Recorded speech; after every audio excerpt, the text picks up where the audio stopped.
ಇನ್ನು ಬೆಂಗಳೂರಿನ ಹಲವು ಕಡೆಗಳಲ್ಲೂ ಕೂಡ ಲೋಕಾ ಟೀಮ್ ರೇಡ್ ಅನ್ನ ಮಾಡಿದೆ.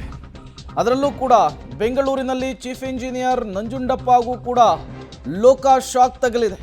ಗ್ರಾಮೀಣಾಭಿವೃದ್ಧಿ ಇಲಾಖೆಯ ಚೀಫ್ ಇಂಜಿನಿಯರ್ ಆಗಿ ನಂಜುಂಡಪ್ಪ ಕೆಲಸ ಮಾಡ್ತಿದ್ದಾರೆ.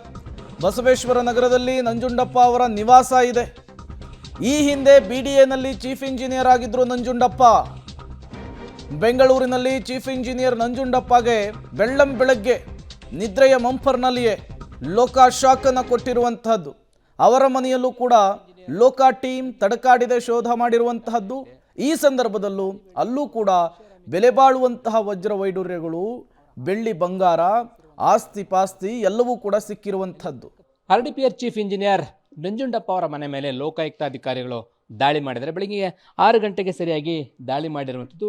ದಾಳಿಯ ವೇಳೆ ಸಾಕಷ್ಟು ಪತ್ತೆಯಾಗಿರುವಂಥದ್ದು. ಈಗ ಅವರ ಮನೆ ಅಂಗಳದಲ್ಲಿ ಒಳಗಡೆ ಕೂಡ ಐಷಾರಾಮಿ ಕಾರುಗಳನ್ನು ಒಳಗೊಂಡಿರುವಂಥದ್ದು ಕೂಡ ಈಗ ಕಂಡು ಬರ್ತಾ ಇದೆ. ಒಂದು ಮಹೀಂದ್ರ ಗಾಡಿ ಒಂದನ್ನು ಐಷಾರಾಮಿ ಕಾರನ್ನು ಹೊಂದಿದ್ದಾರೆ, ಮತ್ತು ಇನ್ನೊಂದು ಎಲೆಕ್ಟ್ರಿಕ್ ವೆಹಿಕಲನ್ನು ಕೂಡ ಹೊಂದಿರುವಂಥದ್ದು ಪತ್ತೆ ಆಗ್ತಾ ಇದೆ. ಈ ರೀತಿಯಾಗಿ ಅವರು ಐಷಾರಾಮಿ ಕಾರುಗಳನ್ನು ಒಳಗೊಂಡಿರುವಂಥದ್ದು ಕೂಡ ಕಂಡು ಬರ್ತಾ ಇದೆ. ಅವರು ಚೀಫ್ ಇಂಜಿನಿಯರ್ ಆಗಿ ಕಾರ್ಯವನ್ನು ನಿರ್ವಹಿಸ್ತಾ ಇದ್ದಾರೆ. ಹಿಂದೆ ಬಿ ಡಿ ಎನಲ್ಲಿ ಚೀಫ್ ಇಂಜಿನಿಯರ್ ಆಗಿ ಕೂಡ ಅವರು ಕಾರ್ಯವನ್ನು ನಿರ್ವಹಿಸಿದರು. ಕಳೆದ 1.5 ತಿಂಗಳಿಂದಷ್ಟೇ ಅವರು ಗ್ರಾಮೀಣಾಭಿವೃದ್ಧಿ ಇಲಾಖೆಗೆ ಮುಖ್ಯ ಇಂಜಿನಿಯರ್ ಆಗಿ ಬಂದಿದ್ದರು. ಅದಷ್ಟೇ ಅಲ್ಲದೆ ಈಗ ಇರುವಂತಹ ಅವರ ಒಂದು ದಾಖಲಾತಿಗಳನ್ನು ಲೋಕಾಯುಕ್ತ ಅಧಿಕಾರಿಗಳು ತನಿಖೆಯನ್ನು ಮಾಡ್ತಾ ಇರುವಂಥದ್ದು, ಕೂಲಂಕುಷವಾಗಿ ಪರಿಶೀಲನೆ ಮಾಡ್ತಾವ್ರೆ. ಅವರು ಗಳಿಸಿರುವಂಥ ಅಕ್ರಮ ಆಸ್ತಿ ಎಷ್ಟಿದೆ ಏನು ಅನ್ನೋದ್ರ ಬಗ್ಗೆ ಸ್ಪಷ್ಟವಾಗಿ ಒಂದು ಚಿತ್ರಣವನ್ನು ಸಿಗುವಂಥದ್ದು ಈಗ ಮುಂದಾಗ್ತಾ ಇದೆ. ಇಲ್ಲಿ ಕಂಡು ಬರ್ತಾ ಇರ್ತಕ್ಕಂಥದ್ದು ಐಷಾರಾಮಿ ಕಾರುಗಳನ್ನು ಕೂಡ ಒಳಗೊಂಡಿರುವಂಥದ್ದು. ಇಂಥ ಒಂದು ಲಕ್ಸುರಿ ಲೈಫನ್ನು ಅವರು ಲೀಡ್ ಮಾಡ್ತಾ ಇದ್ರು ಅನ್ನುವಂಥದ್ದು ಕೂಡ ಕಂಡು ಬರ್ತಾ ಇದೆ. ಒಟ್ಟಾರೆ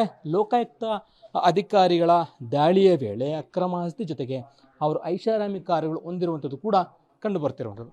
ಕ್ಯಾಮರಾ ಪರ್ಸನ್ ಮಂಜುನಾಥ್ ಜೊತೆ ಲೋಕೇಶ್ ಕೊಡೋದಲ್ಲ, ಪಬ್ಲಿಕ್ ಟಿವಿ ಬೆಂಗಳೂರು. ನೋಡಿ, ಸರ್ಕಾರಿ ಅಧಿಕಾರಿಗಳ ಮನೆಯಲ್ಲಿ ಹೇಗೆ ಲಕ್ಷಗಟ್ಟಲೆ ಕೋಟಿಗಟ್ಟಲೆ ಅಪಾರ ಪ್ರಮಾಣದ ವಸ್ತುಗಳು ಸಿಗ್ತಿದ್ದಾವೆ ಅಂಥೇಳಿ. ಕಷ್ಟಪಟ್ಟು ದುಡಿದ್ರೆ ಬರೋ ಸಂಬಳದಲ್ಲಿ ಇಷ್ಟೆಲ್ಲ ಮಾಡೋದಕ್ಕೆ ಸಾಧ್ಯವೇ ಇಲ್ಲ. ಜನರ ತಲೆ ಮೇಲೆ ಕೈ ಇಟ್ಟು ಮುಂಡಾಯಿಸಿರೋದ್ರಿಂದಲೇ ಈ ಪ್ರಮಾಣದಲ್ಲಿ ದುಡ್ಡನ್ನು ಮಾಡಿದ್ದಾರೆ. ದೂರು ಬಂದ ಹಿನ್ನೆಲೆಯಲ್ಲಿ ಈ ರೀತಿಯ ರೇಡ್ಗಳು ಕೂಡ ಆಗ್ತಾ ಇರುತ್ತೆ.